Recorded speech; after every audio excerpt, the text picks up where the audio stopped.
Okay, ladies and gentlemen, welcome back to the x64 assembly language tutorial where we are reading a file and printing it out to the console.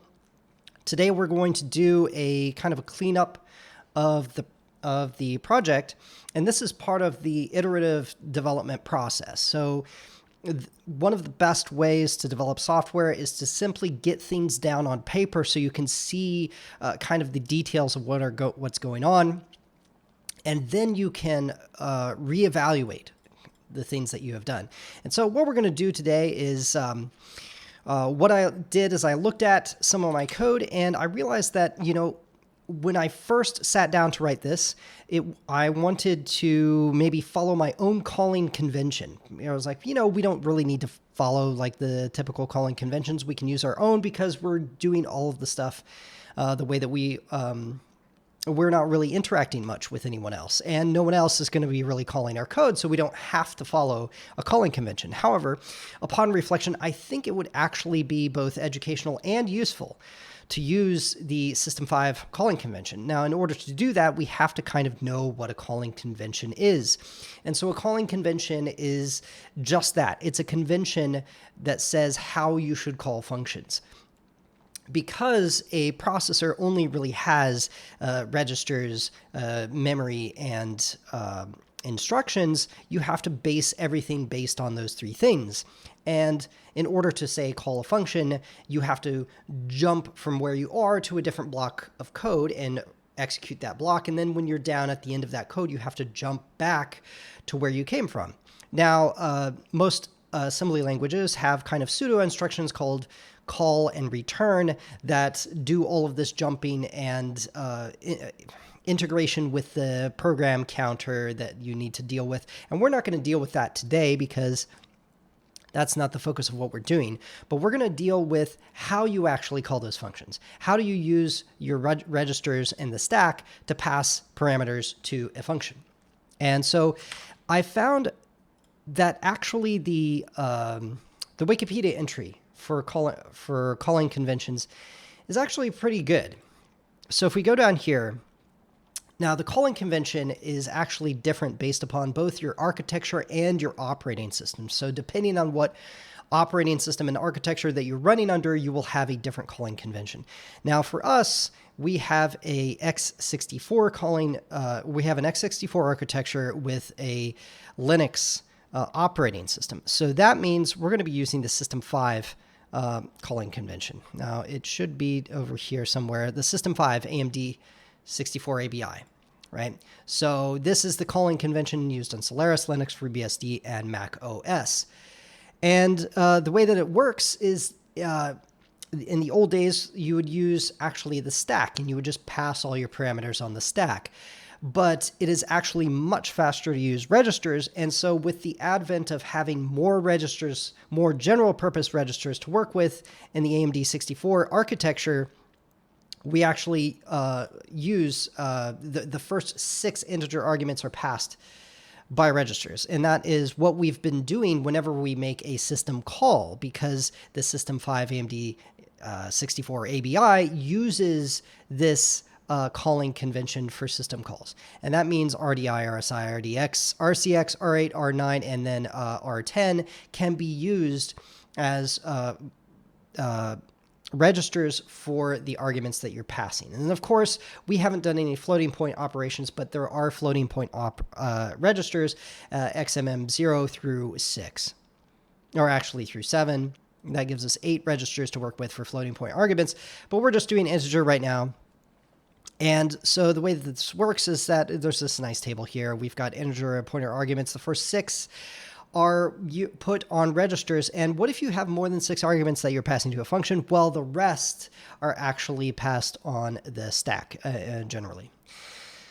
So that's exactly what we're going to do. Now, there's one other wrinkle that you have to worry about, right? Because you're using these registers. And let's say that you're using a general purpose register to store some data, and then you call a function.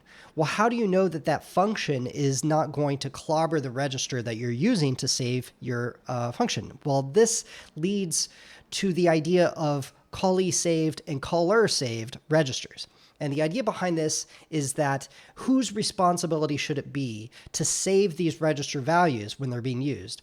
If it's caller saved, that means that if you're going to call a function and one of these registers, that means there's certain registers that you need to save. If you're using, you need to save them on the stack by pushing them to the stack before you call the function, and then you can restore those values to your registers afterwards.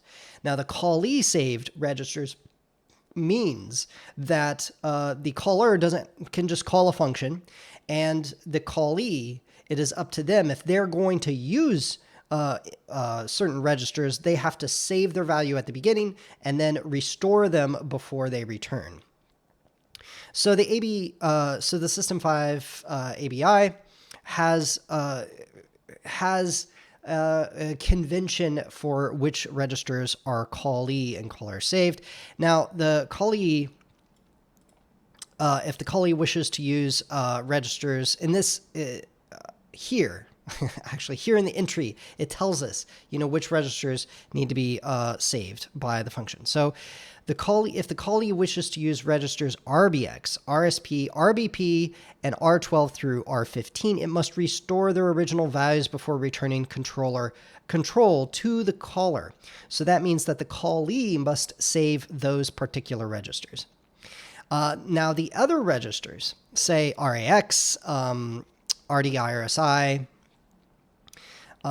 and RCX, and was it R8 and R9? Those are actually caller saved. So if you're using those registers, like say you're using RSI for something, well, that register can be clobbered by the callee, and the callee does not have to save it. So that means that it is up to you as the caller to save those particular registers. So we need to keep this in mind as we transition to this System 5 ABI calling convention. So with that in mind, let's go ahead and copy our fourth directory to something called 05. So now we should have 05, and we can go there, and we have a main.asm, and we'll go to 05 here, and there we go. Now, we can go and look at this, and what we're going to do is we're going to do a couple different things. So obviously, we want to switch to the ABI, System 5 ABI calling convention. The other thing that we kind of want to do is someone had mentioned that in our instructions, we're using decimal numbers for our constants. And the typical convention is to use hexadecimal values. So I think that's kind of a good idea, so we should probably do that. So what we're going to do is convert these numbers to hexadecimal values. And some of these are going to be super easy. So for example, 02. Oh, so by the way, hexadecimal values are written in the following manner. Well, actually, there's a couple different ways depending on the assembly language that you're working with, but what we're going to do is put 0x in front of our numbers, and just for good measure, I mean, you could do this, but I kind of like having at least two digits here for my hexadecimal number to represent 1 byte. So, and if you're not familiar with hexadecimal numbers, you can look that up. That's not for this stream to teach, but hexadecimal numbers are just the same as normal numbers, except they're in a different base. They're in base 16 instead of base 10 as our normal decimal numbers are. So we're going to change the 60 a little bit later. I don't know that one offhand by heart, but we can change some of these. Super easy to do because they're base 16. They're essentially zero change. OX01 stood out, and we're just going to get all of these numbers. OX 0. Okay. 48, we can convert that 1632, so OX 32. And then what else? What do we need to add to 32? We need to add Oh, 1632,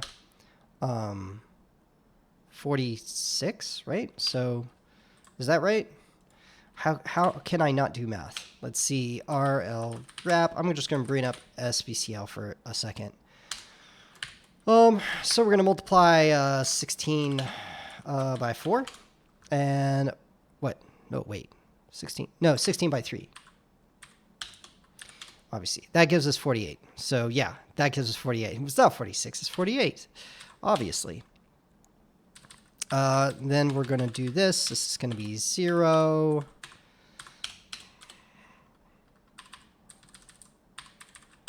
This one will be 1.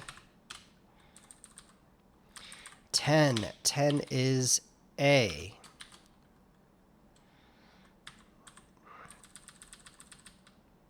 Okay. 0, that's really easy. 48. There we go. 30. And, well, I don't know, 0 is fine. And actually 80 is fine. Decimals kind of fine for here because it's supposed to be, it's not really a, just decimal is fine for there. 60 here, we're going to convert, and 60, I believe. So let's see, times 16, or actually, let's divide 60 by 16. Whoops. Oh no. 60 by 16. So that's 15 fourths. Of course, it's going to give a fraction here. A 12. So that's 3. So obviously, so we're going to subtract 60 minus 16 times 3. I should know this by heart. Okay, so that gives us a 12. Okay, so what we're going to do here is we're going to have 3. And then the extra 12's is C. Really easy. Okay, so that gives us that. Should probably know these by hand, but that's fine. So now we've converted the numbers. Now let's convert to AMD 64 ABI. And what we're going to do is we're going to go through each of our functions and we're going to change the inputs and the outputs. Now the output register is always going to be a RAX. And then it turns out that if you have a 128-bit output integer, then you use RAX and RDX, but typically you only have RAX as your output. Now, because we're writing our own thing, I'm going to kind of bend the rules a little bit and allow multiple returns. That means that some of our functions just won't be able to be used by, C, compile it together with C, but it's really convenient to have multiple return values. But, so RDI is the first argument, right? So the argument 0 for all AMD 64 ABIs is RDI, and the second is RSI, RDX, R10, R8, and R9. Okay, so here we go. Now let's change this. So this means that if we set the file name, and when we open the file name needs to be set to RDI, and so instead of RAX, moving it from RAX to RDI, RDI is already set. So we can say file name is already in RDI. So this actually saves us an instruction. So by following the System 5 ABI, and there's certain synergies that can happen when you do that because the system calls follow that ABI and we're passing in the file name. Well, it's already going to be in RDI instead of RAX. And so we don't even have to run that instruction anymore. So that actually makes our code a little bit faster and a little bit simpler. So the next thing that we're going to do is let's go through here and seek to the end of the file. So all of this still is the same. And the only thing that we'll do is write console print file. Okay, so this whole function will be changed eventually because right now we're just printing the size of the file out. And I believe next time we'll be able to update this read file function to actually return a buffer that we allocate. So let's go to write console. So in this case, we're going to have RDI. RDI will be the buffer address, and RSI will be the buffer size. So in this case, what do we want to do? Write to console. So writing to stood out, just to make sure, we'll have RAX obviously is going to equal 1. So that's very good. RAX is equal to 1. RDI needs to be the file descriptor, which is, and then we'll have RSI, which will be the buffer. And then the count is RDX. So RSI and RDX. So this can be essentially the same. So the buffer address and the count. So the buffer address. So the buffer address is already in, wait, RDI. No, the buffer address should be in RSI, right? So what we're going to do is move RDI to RSI. Oh, we can't do that. We need to do the RSI thing first. So we need to do the buffer size first, which will be in our, wait, the buffer size is RDX, right? Easy to get this mixed up. So RSI, buffer size, we're going to move that first in the buffer address, which is then going to be in RDI, I believe, right? Oh, no, RSI, right? Now we can use RSI, and this will be RDI? Yes. It's a little bit confusing. All these things have like R's and everything, but it's part of a historical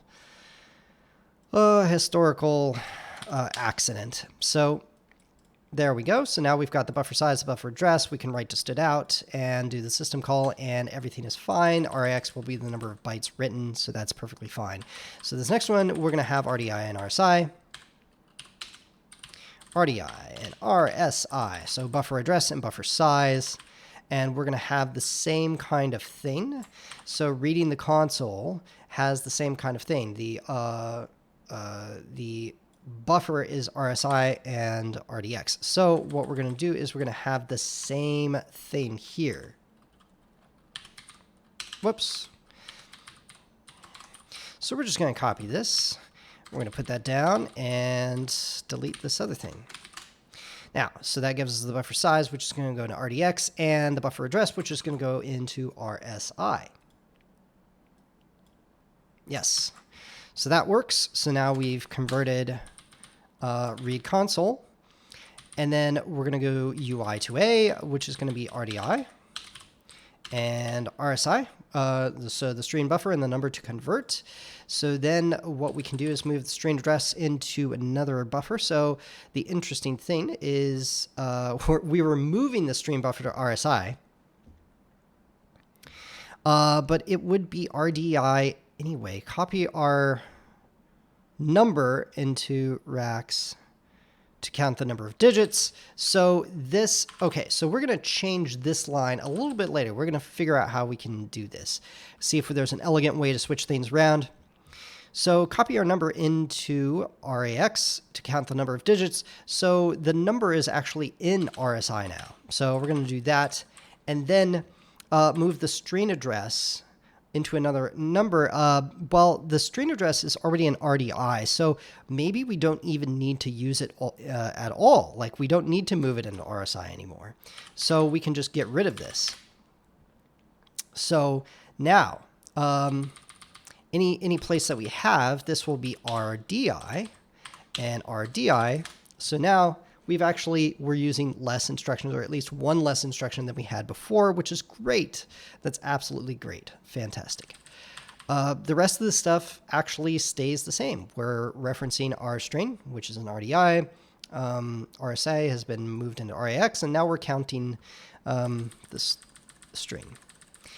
Now, move, convert to regular. Oh, this is not a function. This is just another part of the thing, and we've got a loop. Oh, so we have to pay attention here. We have to pay attention. So anytime we... Let's see, is there any other place where we're using RSI or RDI here? Increment the buffer.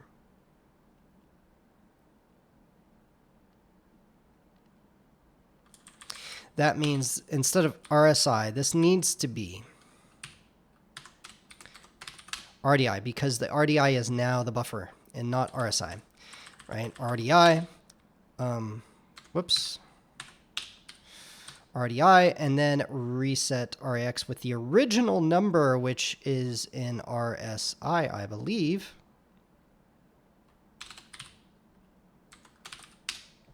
There we go.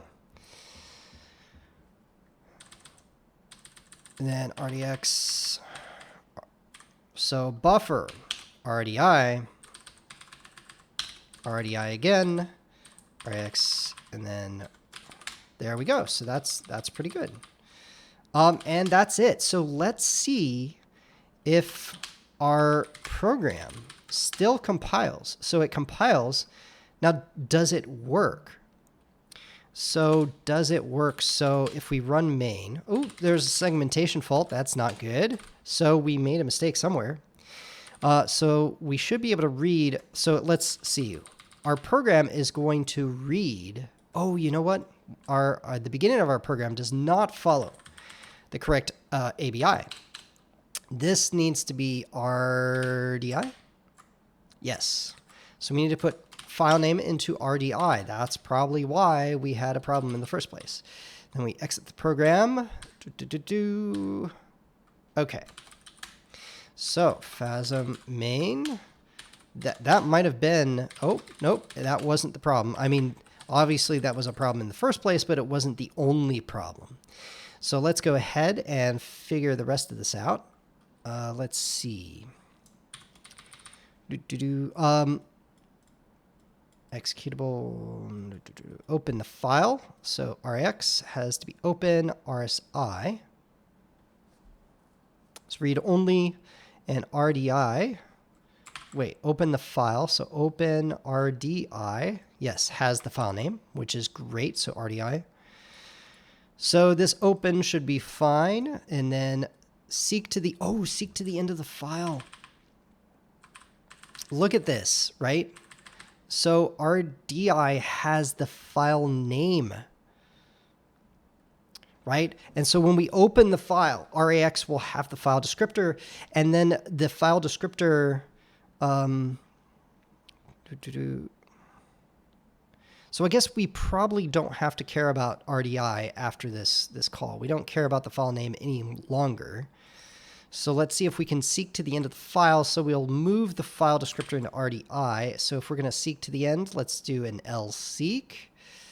And the file descriptor is going to be an RDI. That's good. RSI is going to be the file offset, which is going to be 0. We're going to have seek end and lseek, which is good. Let's see. Seeking to the end of the file. lseek. Oh, yes. Okay, so there's only those 3 arguments, which is great. Then the following is temporary. Convert the file size to a string. So the file size will be returned in RAX after this system call. And so we're going to move that into RDX and then move the buffer. Buffer to convert.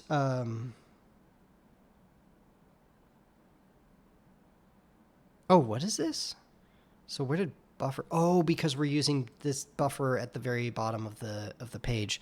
So this is just temporary. So, okay, buffer to convert to the string. Oh, we're not following the... Here we go. This needs to be RDI and RSI, right? Because if we're calling UI to A, RDI needs to be the buffer. RDI is the buffer and RSI is the number to convert. So yes, there is there is a thing here. So RDI will be the buffer, and RSI is the number to convert, which is the file size, and then we can call this. So that is very important. Then the last thing is write console. This one needs to be switched as well. So this needs to be RDI, which is the buffer, and RSI, which is going to be the size. So let's do this. There we go, 3227, and look at that, 3227 main.asm. So it works. We just had to be a little bit careful about our usage everywhere, but now we've actually updated our program. We have fewer instructions than we had before. That means our program is slightly more efficient than it was before, and so now we are in a good spot to finish out this read file function, which will actually allocate memory dynamically from the operating system. So instead of using the stack, instead of using predefined memory, like in the buffer that we have down here, which is just 80 characters, we want to be able to allocate any size. And so that's what we're going to do next time, is we're going to learn how to allocate memory from the operating system and return that buffer to the user, so then we can print out that buffer. So that's it. Till next time.